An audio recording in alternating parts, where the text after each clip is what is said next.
de Nueva York. Estudio español y historia. Soy Abby y soy de Washington, el estado de Washington, Seattle, y estudiando la abogacía y español.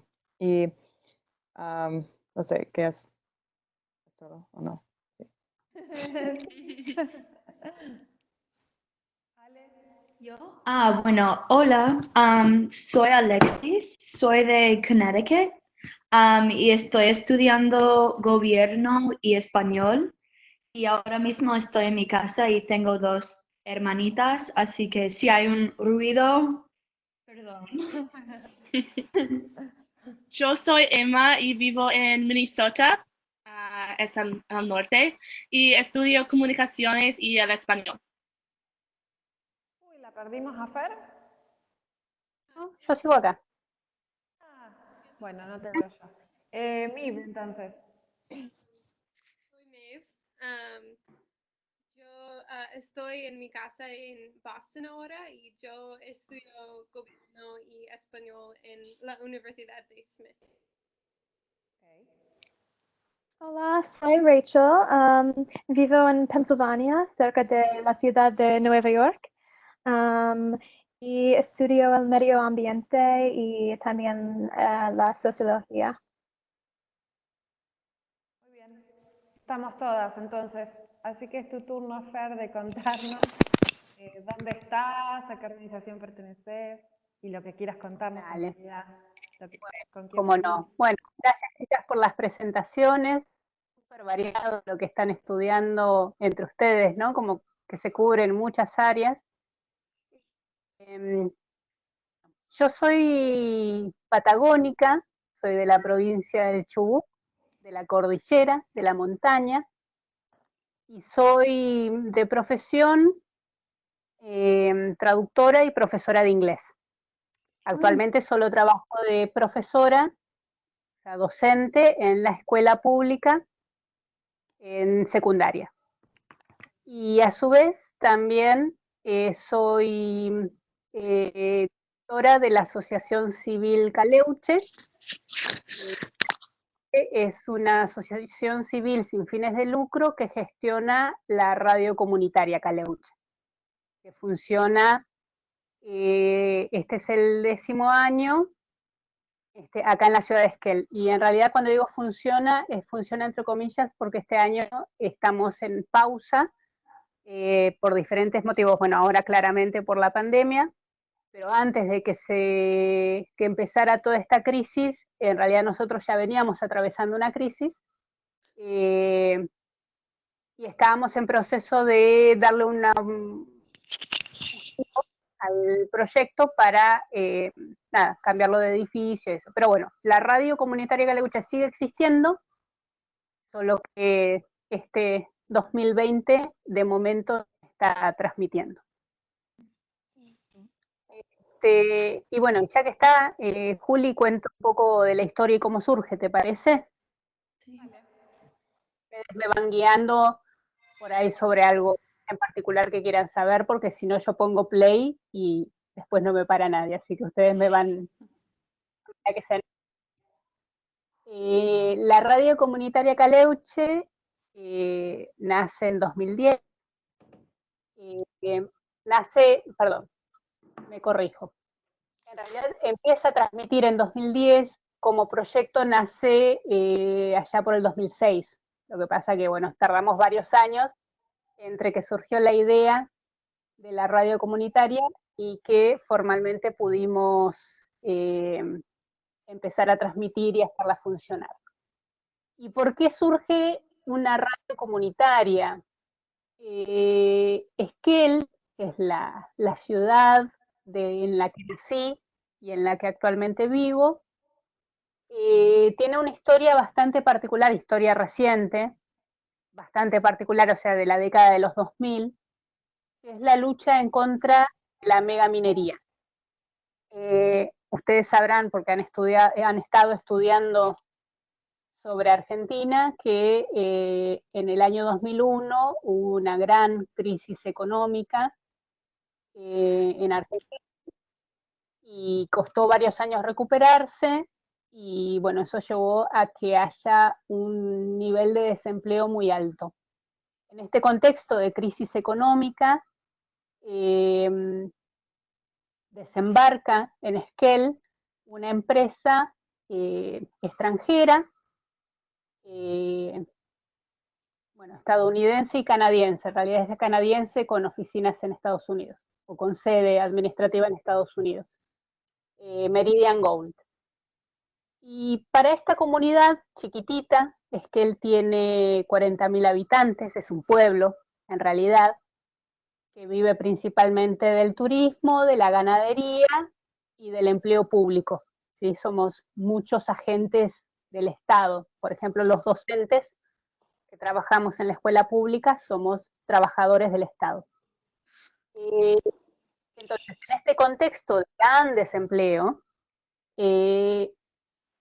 aparece esto que era una empresa extranjera que traía un proyecto de explotación a cielo abierto de la montaña que nos rodea para sacar oro.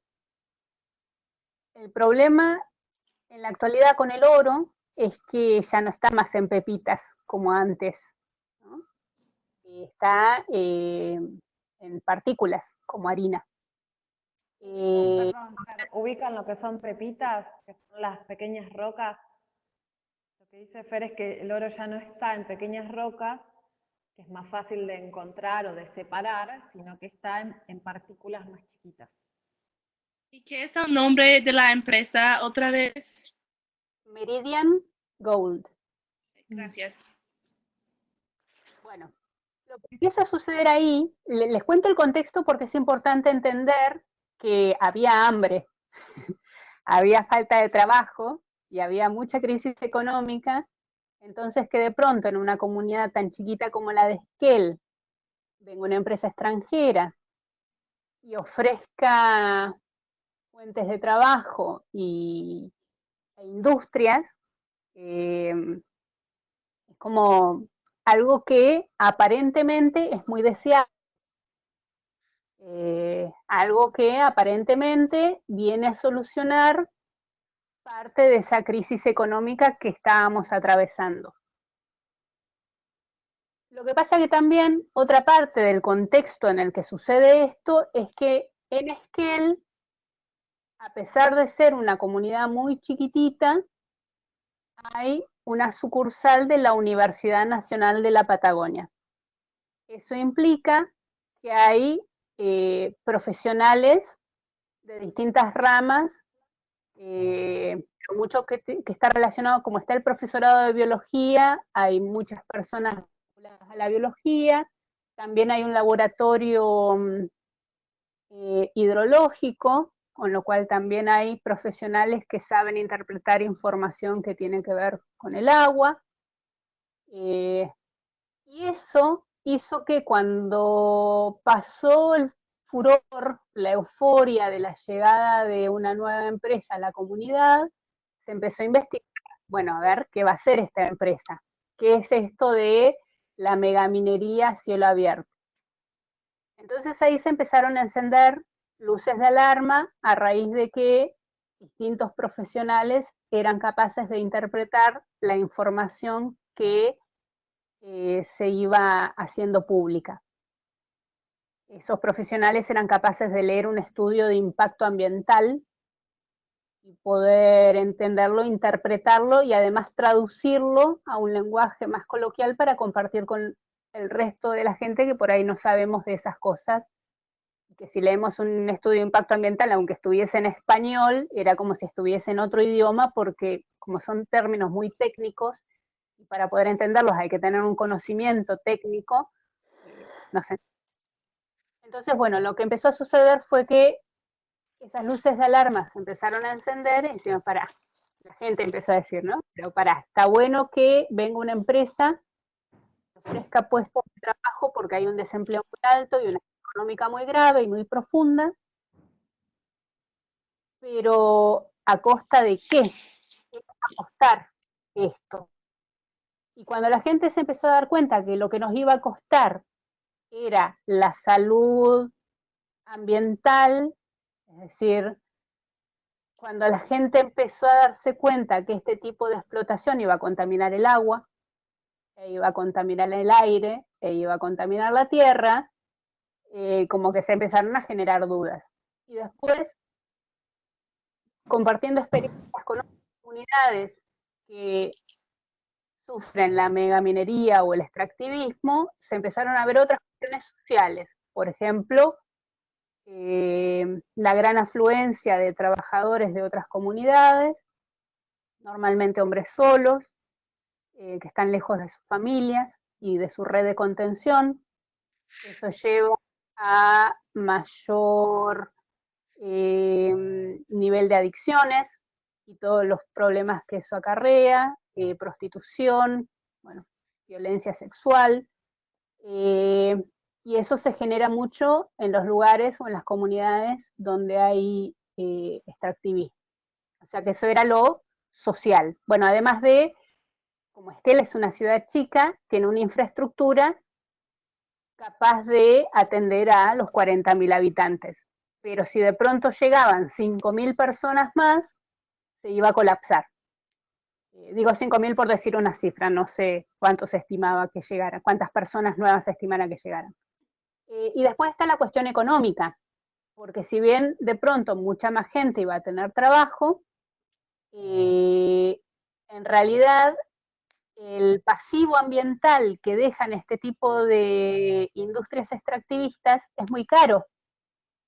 Y las empresas no lo pagan eso, lo pagan los gobiernos. Es decir, en realidad no lo pagan los gobiernos, lo paga el Estado, y el Estado lo paga con la plata de los ciudadanos. Con lo cual, a largo plazo, era muy mal negocio porque nos quedaba un pasivo ambiental muy caro de mantener.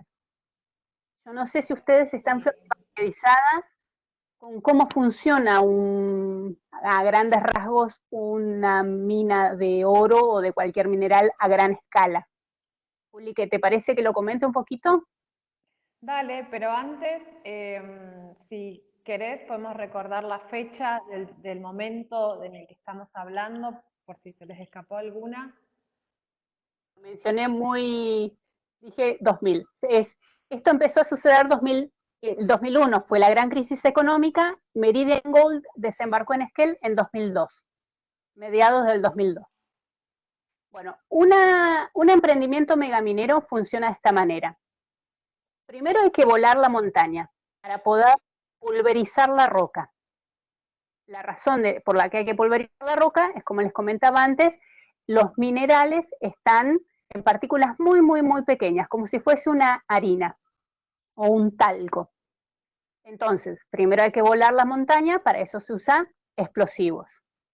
Luego hay que separar esas partículas de la roca. Para eso se usan muchísimos miles de litros de productos tóxicos, en este caso, cianuro. No importa cómo es el proceso químico, no lo voy a explicar porque además no lo recuerdo del todo bien, pero bueno, se usa como una especie de té de cianuro, es decir, cianuro diluido en agua, se moja toda esa roca con esta solución y ese lixiviado, que es el término técnico, pues eso arrastra las partículas que interesan de la roca, y luego eso se separa con otra solución también de productos químicos en el que se usa, por ejemplo, carbono. No importa eso. El tema es que, si ustedes imaginan todo eso, son toneladas y toneladas de roca, es decir, una montaña enorme de pronto se convierte en un socavón, en un pozo. Entonces es todo muy a gran escala. Y con lo cual, para el momento en que se logró extraer el oro, para esto se dinamitó la montaña, se usaron y contaminaron miles y miles de litros de agua, y una vez extraído el oro, queda toda la contaminación ahí, no es que desaparece mágicamente.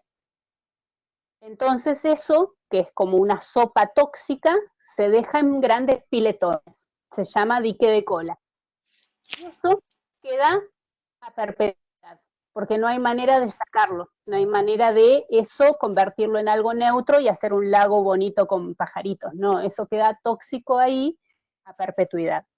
con lo cual requiere un mantenimiento también a perpetuidad, porque eso lleva membranas y, bueno, sobre todo membranas, son como grandes piletones, pero esas membranas se gastan, o también la realidad es que las empresas intentan acortar gastos, entonces a veces no usan las membranas que deberían usar o la cantidad que deberían usar. Y otro detalle no menor es, nosotros estamos en una zona sísmica, con lo cual tenemos constantes movimientos de tierra, de tierra.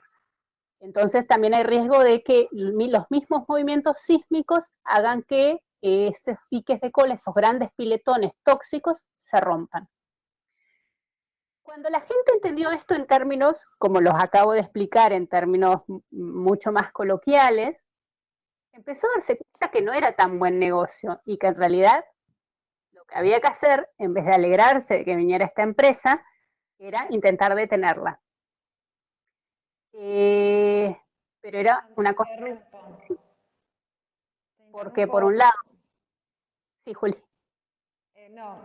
Para que las chicas puedan hacer el recuento. Lo que está contando Fer es que gracias a que había profesionales relacionados a la universidad que está en Esquel, ellos pudieron leer los informes de la empresa y entender todo lo que Fernanda recién contó. ¿Ok? Sí. Ahí va. Entonces ahí empezó otra etapa.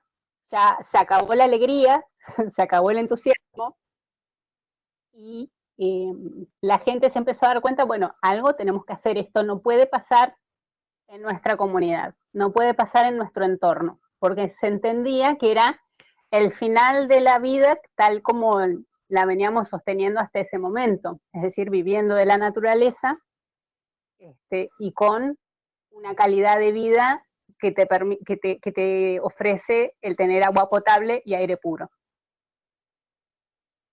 El tema es que era medio difícil rechazar, era una lucha bastante desigual a lo David y Goliat, porque el gobierno municipal y el gobierno provincial apoyaban 100% este proyecto. Y otra cosa que tienen las empresas que no tienen las comunidades, sobre todo empresas, corporaciones transnacionales, es dinero. Y el dinero, bueno, se usa para las campañas, ustedes ya saben. Sin embargo, a pesar de que la comunidad tenía las de perder, porque no teníamos las herramientas necesarias para detener este proyecto, porque teníamos el gobierno en contra y la empresa con muchos recursos para hacer la campaña y comprar voluntades. Pero empezó algo que se llamó siempre como información de vecino a vecino. Lo importante acá era la información, que cada persona entendiera esto que yo les acabo de explicar, qué implicaba o qué impacto iba a tener esta industria en nuestra comunidad. Y así, bueno, se empezó a usar la única herramienta que tienen las comunidades, que es la protesta social. Se salió a la calle en masivas manifestaciones y se tocaron las puertas del gobierno municipal, consejo deliberante, al intendente, y se logró a través de la presión social que se aprobara la realización de un plebiscito o consulta popular. ¿Saben lo que es un plebiscito? No. Un plebiscito es una herramienta de democracia semidirecta, es decir,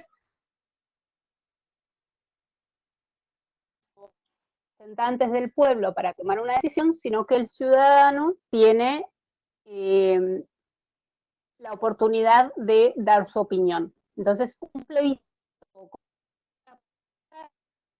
se hace sobre un tema específico, muy concreto, en este caso era si se quería o no se quería la megaminería en Esquel, vota por sí o por no, con un proceso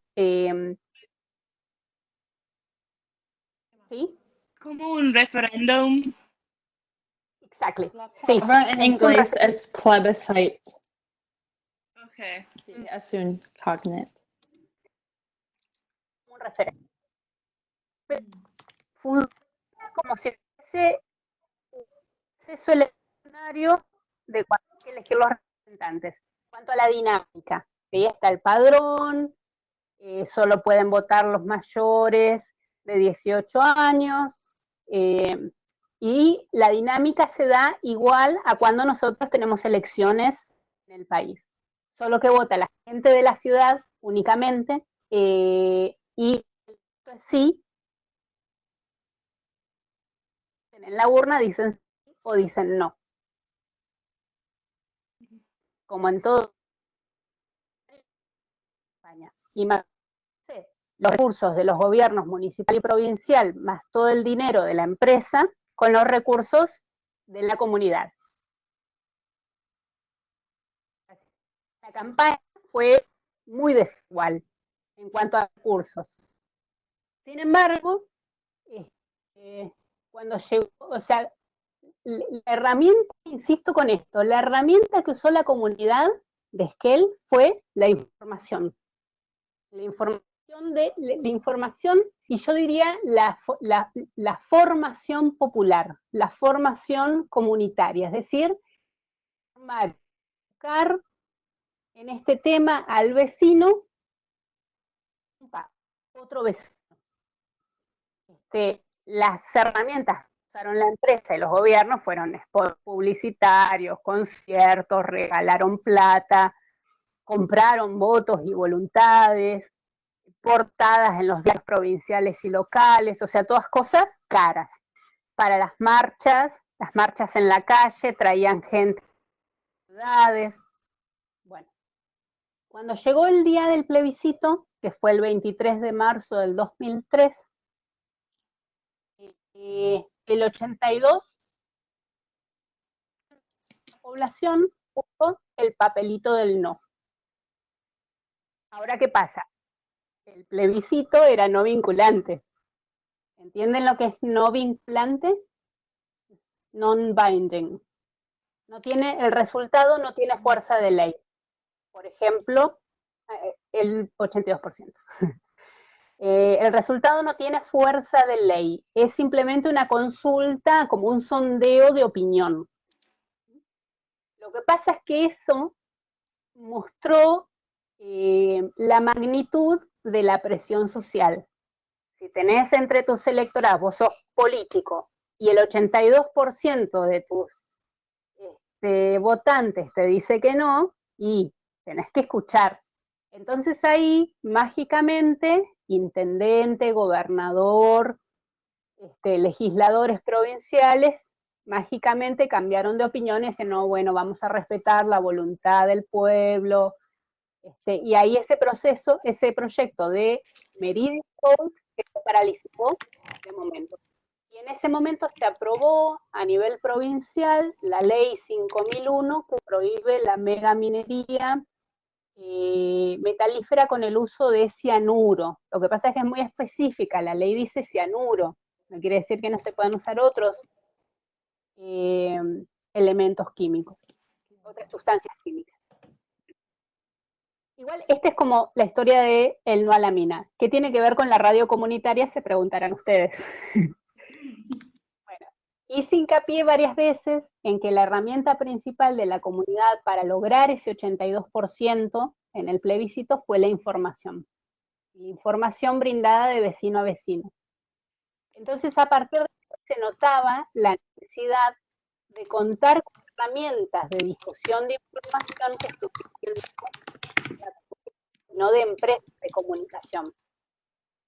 Y así surge entonces la idea de fundar u organizar una radio comunitaria que tuviese la comunidad, para que la comunidad pudiese tener una herramienta más de información y formación popular.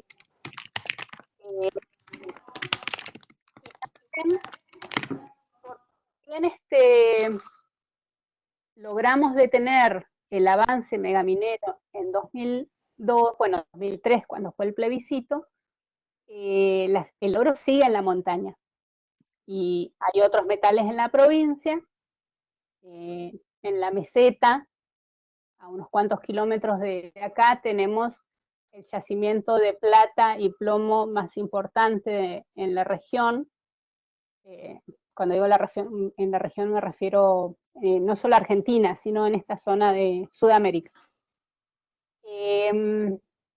Con lo cual, el avance megaminero sigue tan intenso como en 2002. Es decir, ganamos una pequeñita batalla, logramos detener una empresa, pero el lobby minero por parte de las corporaciones sigue tan vigente como en 2002. Y los políticos, en general, siempre están intentando dar vuelta la voluntad popular. Actualmente, Chubut está atravesando una crisis económica más profunda que la del resto del país. Por ejemplo, yo soy docente de escuela pública, estamos a 3 de abril y yo todavía no cobré mi sueldo de febrero, por ejemplo, y eso sucede con todos los empleados públicos, no solamente los docentes, los médicos. Bueno, los únicos que están cobrando en tiempo y forma son las fuerzas de seguridad, los policías. Pero el resto de los empleados no hemos cobrado todavía nuestro sueldo de febrero. Es decir, 2 sueldos, febrero y marzo, nos debe el Estado. Y esto es parte de esta gran crisis económica que está atravesando nuestra provincia. Y nosotros insistimos que es una crisis de diseño, porque la provincia tiene muchos recursos y pocos habitantes. La densidad poblacional de nuestra provincia es bastante baja. Claramente, mucha corrupción. El tema es que se generan crisis a propósito y luego salen con de que la salida de la crisis es la megaminería.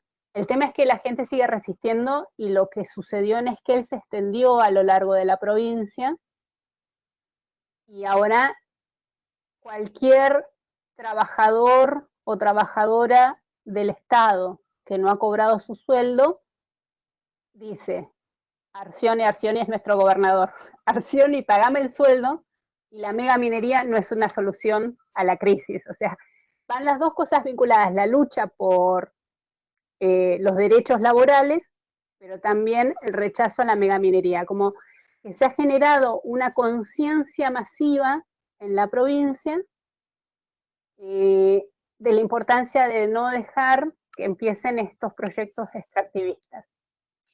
Y bueno, y la radio comunitaria Caleuche, durante todos estos años, ha sido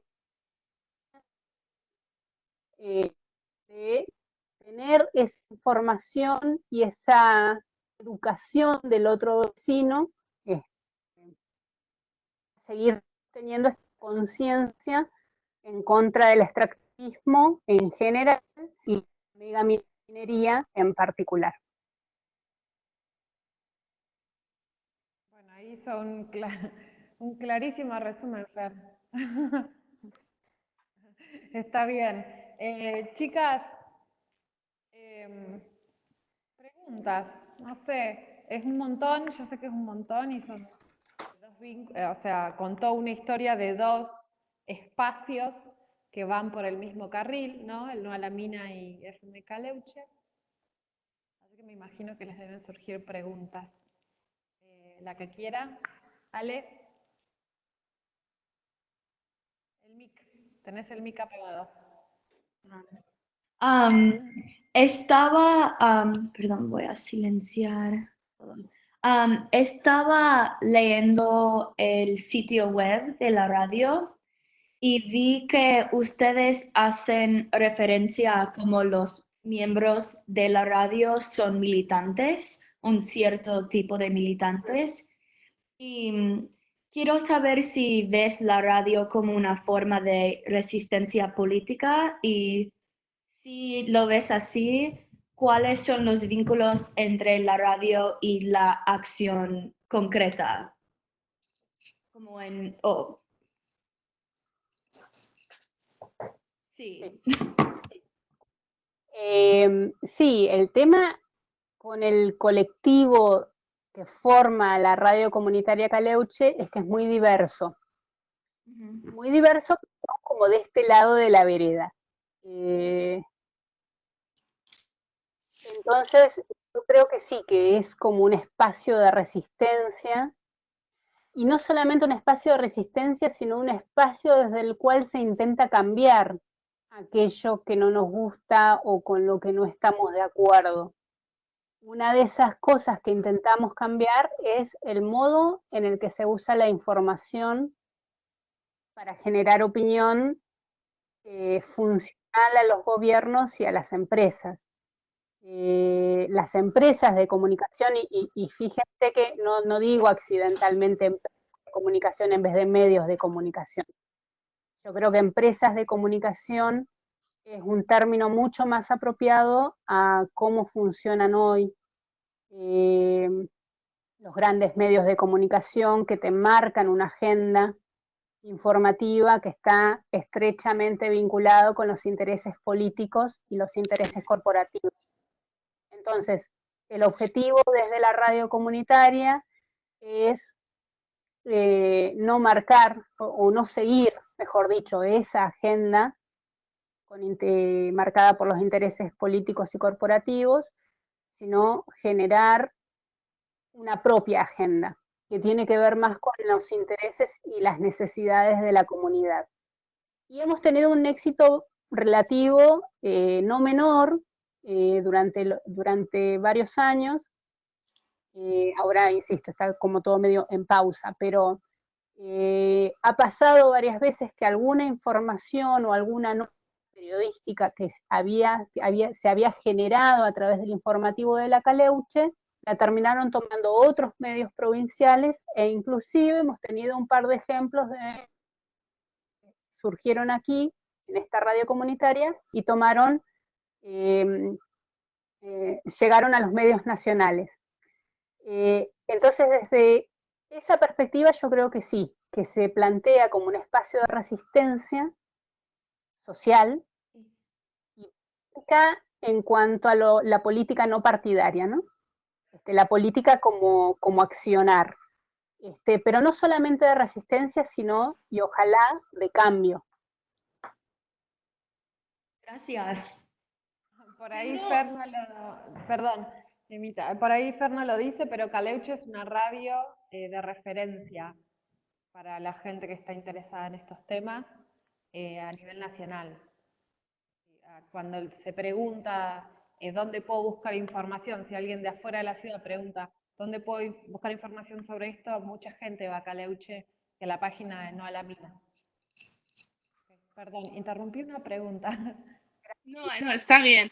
Mi pregunta es, ¿cómo deciden la programación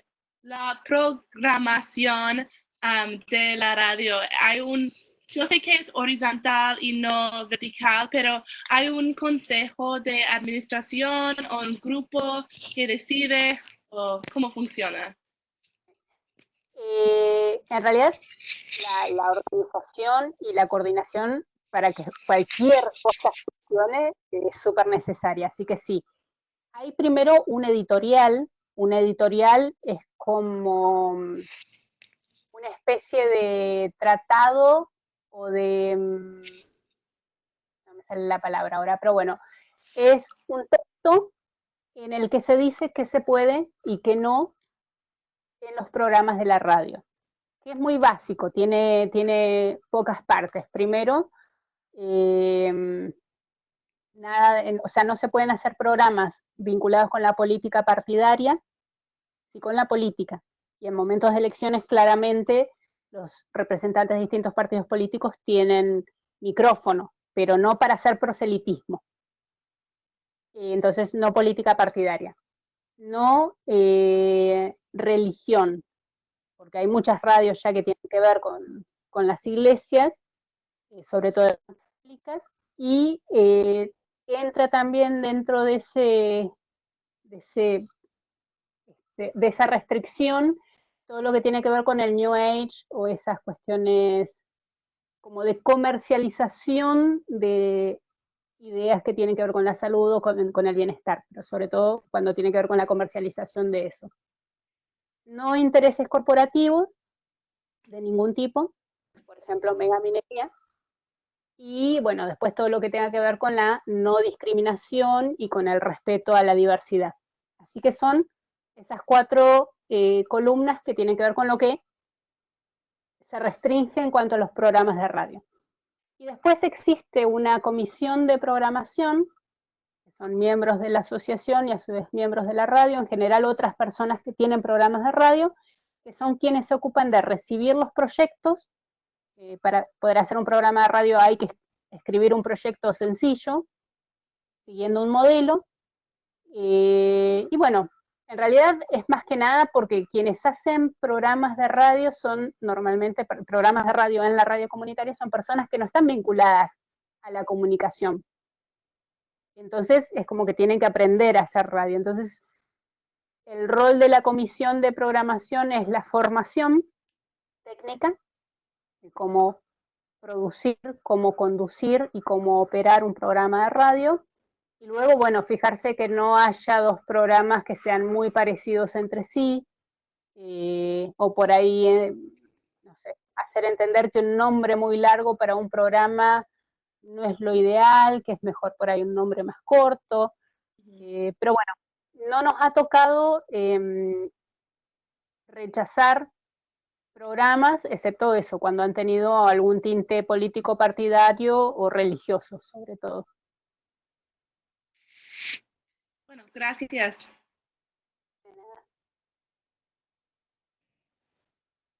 ¿Alguna otra pregunta que ande dando vueltas por ahí? Yo tengo una. ¿Cómo es el vínculo de los pueblos indígenas con la radio y también la lucha de no a la mina? Ha ido variando con el paso de los años. Bueno, Caleuche es un vocablo de la lengua mapuzungún, es la lengua de los mapuche, el pueblo originario de esta región. Y han estado siempre muy vinculados con la radio, ya sea desde la programación, es decir, programas específicos. O sea, el tema es que pueblo originario en esta zona somos casi todos. O sea, yo soy de origen mapuche, no criada como mapuche, pero tengo sangre mapuche, entonces como está como muy entremezclado lo pueblo originario con la comunidad occidental, si se quiere. Entonces, si nos ponemos puristas, podemos decir que ha habido en todos estos años, no en todos, pero en varios de los años de existencia de la radio, programas hechos por personas que se autorreconocen mapuche y el programa se ha tratado sobre sus derechos, sus necesidades y su cultura. Con respecto a el no a la mina o la lucha en contra de la megaminería, han sido un sector fundamental dentro de la asamblea de vecinos autoconvocados por el no a la mina, que es como la figura que se le ha dado a esta comunidad en contra de la megaminería, justamente por el vínculo que tienen los pueblos originarios con la tierra, con esto de la propiedad comunitaria de la tierra, y el respeto por la tierra, y el hecho de que el vivir de la tierra no implique una explotación desmedida de los recursos, de los bienes naturales. Así que el vínculo es estrecho y como muy complejo en este sentido de que no se puede dividir pueblo originario por un lado y comunidad occidental, si se quiere, por el otro, porque está como muy entremezclado. Pero por supuesto hay grupos o comunidades, por ejemplo, que recuperan territorios y se autorreconocen mapuche y no tanto argentinos, sino más mapuche, entonces ahí hay como, es más fácil de diferenciar, pero es complejo de describir justamente por esto que cuento, ¿no? Que todos somos, no todos, pero un gran porcentaje de la población, sobre todo la población local, somos también mapuche, y lo que pasa es que el proceso de reconocimiento o autorreconocimiento del origen ancestral de nuestros antepasados mapuches, como que está muy condicionado por el alto grado de discriminación que durante años ha sufrido los pueblos originarios. Entonces hay mucha gente que tiene apellido mapuche y no se quiere autorreconocer como mapuche. Gracias. Una pregunta sobre el programa.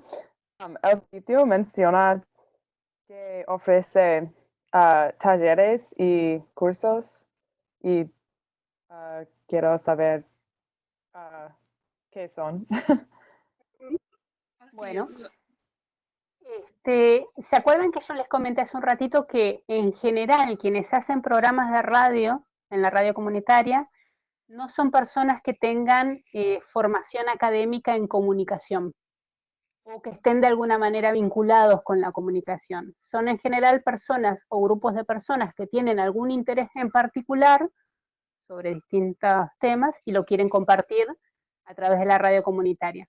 Entonces, el taller de radio es como fundamental para capacitar a estas personas para que puedan armar un programa de radio que tenga la mejor calidad posible, pero que sea lo más autóctono o espontáneo posible también. Entonces, el taller se ofrece permanentemente, de manera gratuita, a todas las personas que están interesadas en hacer un programa de radio. Y otra cosa no menor, es que la radio no tiene un operador, o sea, no tiene personal, no tiene staff fijo. Entonces los programas tienen necesariamente que ser autogestionados y autosuficientes. Entonces, si es una sola persona la que quiere hacer un programa, esa persona va a tener que aprender a operar, es decir, manejar los equipos y la consola y todo, producir y conducir su programa y ponerlo al aire. Si son más personas, lo ideal es que todos aprenden a hacer todo, a cumplir todos los roles, pero después hay como una distribución, ya se pone una persona siempre a operar, otra persona a conducir, otra persona a producir. Pero el tema es ese, la necesidad de la formación en radio para quienes quieren hacer un programa. Entonces, por eso es la necesidad del taller. En el único programa que sí hay personas que vienen del área de la comunicación y que tienen algún tipo de formación académica, comunicación, es en el informativo.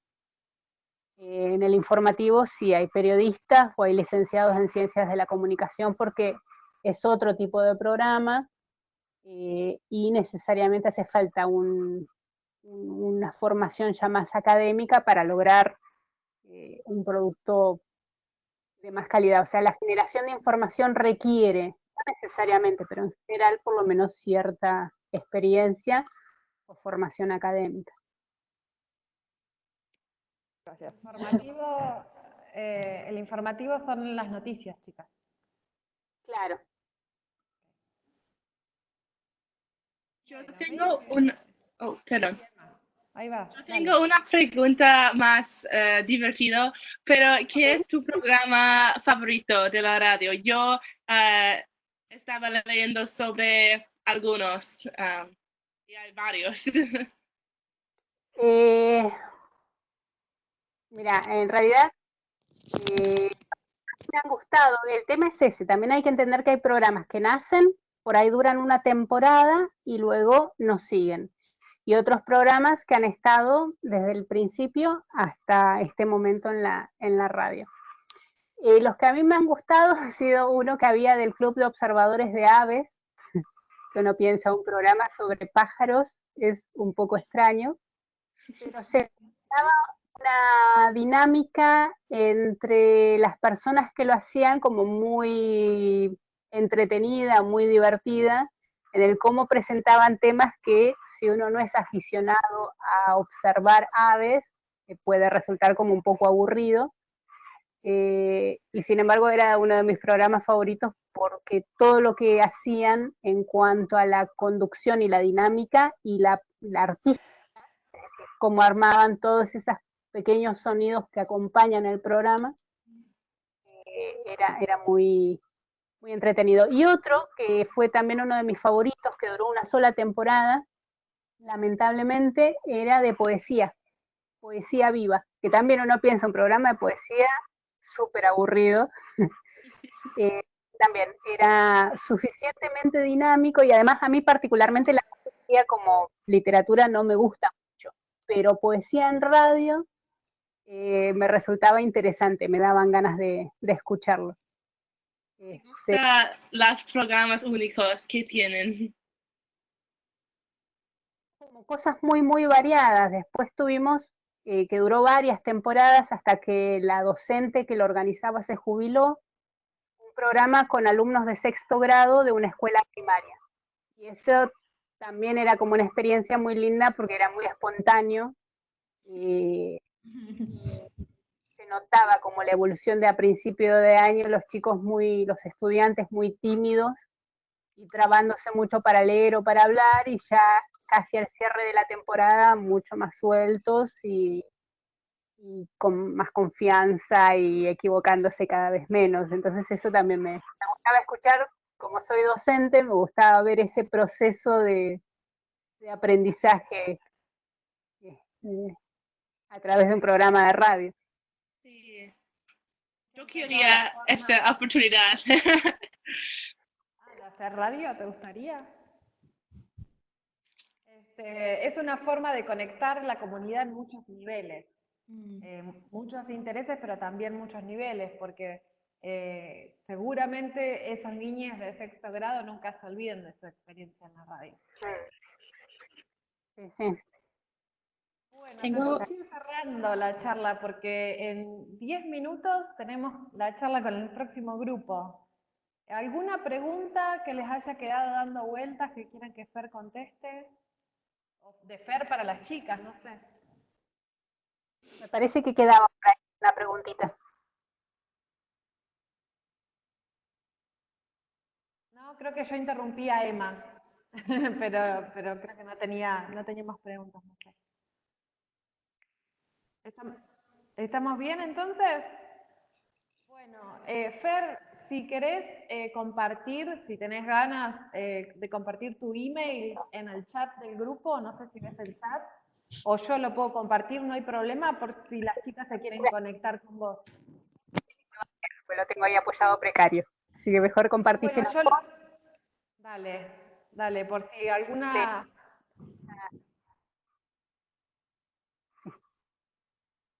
Ay, te escucho cortado, no sé si estoy yo solamente o el resto también.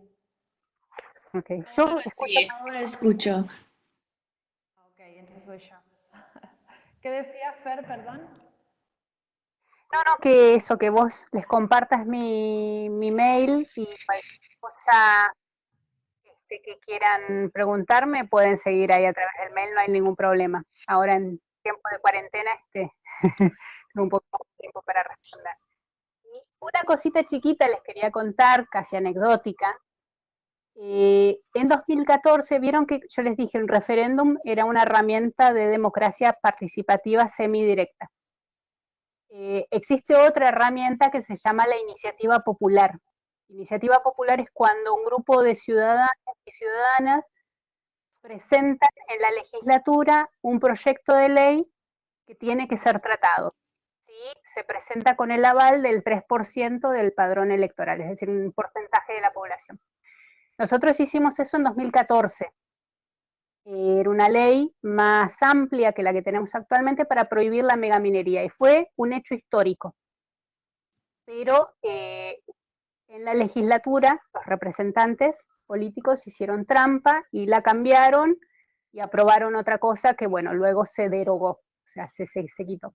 Bueno, ahora la pandemia nos agarró en la preparación de una segunda iniciativa popular. Ya tenemos todo acá en la radio, cajas y cajas de formularios y volantes que no pudimos, que no hemos podido usar hasta el momento y queda stand-by hasta que se levante la cuarentena y pase esta crisis de la pandemia. Así que bueno, esto nos ha afectado en algo en lo que veníamos trabajando hace mucho tiempo, no la Caleuche, sino toda la provincia, las asambleas de distintas partes de la provincia, y quedó ahí. En teoría se presentaba todo el 23 de marzo, que era el aniversario del plebiscito, aquel que tuvimos en 2003. Así que prontamente, si toda esta crisis pasa, estaremos anunciando una nueva campaña de iniciativa popular. Para seguir en el sitio de FM Caleuche y también del No a la Mina.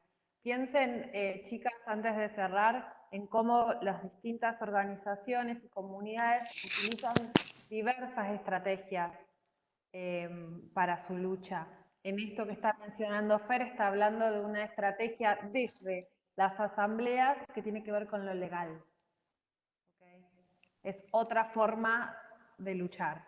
No solo la calle, no solo la radio, no solo la comunicación, sino la legal, que es la forma también de vincularse más estrictamente con la política y con el gobierno. Hacer de alguna forma que se cumpla la voluntad del pueblo. Bueno, muchísimas gracias, Fer, muchísimas gracias, chicas. Gracias. Gracias. Estamos en contacto. Muchas gracias.